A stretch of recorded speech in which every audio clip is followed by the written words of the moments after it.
a little FishingROV update. So I got me an expensive pressure sensor, and then I connected it up the wrong way, and I popped the electronics. Look inside. So this is a 100 bar rated 5 volt output. If I'd taken it apart more carefully, I could possibly have saved the constant current circuit board bit here, and that's the pressure transducer in the middle there, the strain sensor, resistor network. The changes in that, I guess, is the amplifier or constant current output, possibly that feeds this board. Well, it does feed this board, but possibly it's this board that converts it to voltage. So I was, kicking myself about that one. Really, I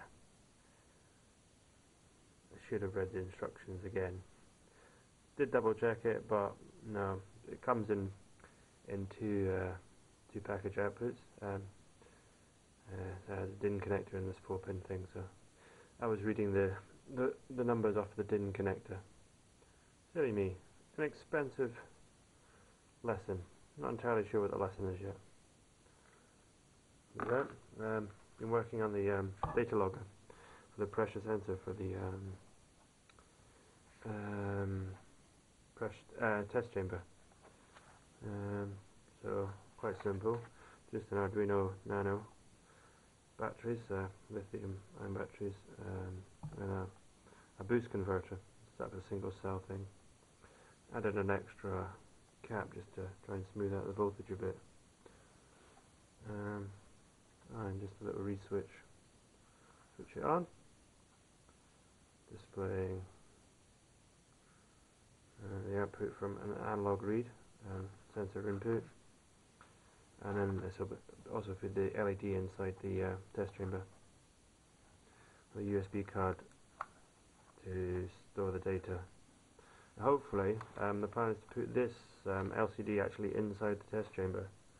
So I'll build it a little housing with an acrylic cover, put the whole lot inside connected with a tube that goes through the test chamber wall with a hose bar with a 1/4 inch BSP thread on it. I think that's the plan. Haven't done the software for this yet. That's to come.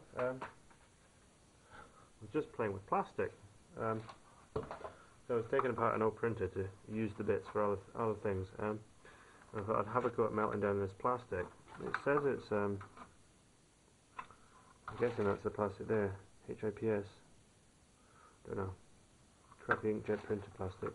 I've made this sheet. It feels quite dense, like maybe it's denser than water. But it seems to have stuck together not quite nicely. I was playing with high density polyethylene using the same method, but this was just crap I was going to take to the skip, so I thought, hey, why not? That's useful stock, for cutting. Obviously plastic doesn't rust at all in water. And maybe change the jig a bit to something like this. So cut a piece of metal tubing and then turn some wooden caps. So I'll turn a wooden plunger with fairly close tolerance and turn a wooden base that the tube slots into, and then put your crappy plastic in there, whatever you're using, high density polyethylene or whatever, and put it in the oven. You heat it up at 200 degrees for some hours in the oven. Planning on making a plastic warming oven, just a insulation with a temperature control and some kind of heating element to make it more efficient. But yeah, that's the next stage.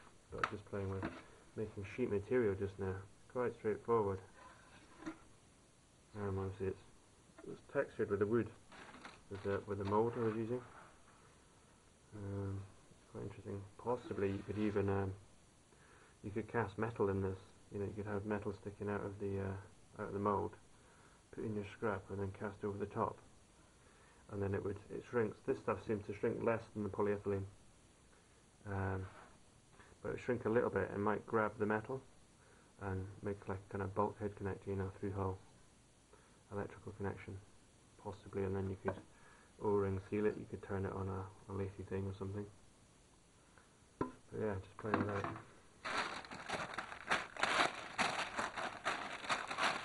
I quite like the idea you can use your crap for anything useful, kind of handy stock sizes as well. And what we're doing is just breaking it up a bit.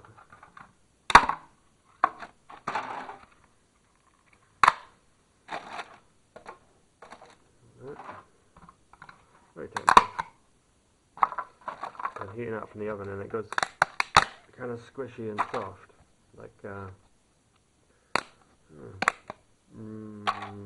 plasticine or something. So I'll put a pile of this in, heat it up,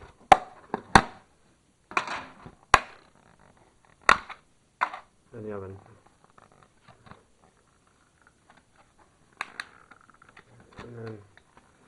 And once it comes out, I'll squash it down a bit, and then pile more of this scrap on top.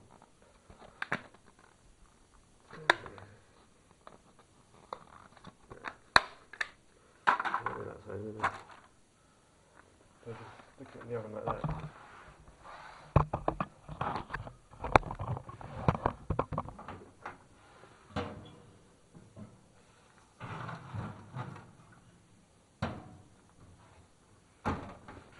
Comes out, what I've been doing is just putting this lid on it, and then just the pipe bender converted to a drill, a hydraulic press, just to squish it all together. You end up with this useful stock material from rubbish. Quite nice. And then possibly even if you do this idea of squashing together rounds in a tube, using that as blanks for end caps, made out of whatever you like, and obviously possibly even casting the connections in on one piece. Possibilities, lots to play with and learn. Definitely read the instructions 3 times about how to connect your pressure sensor.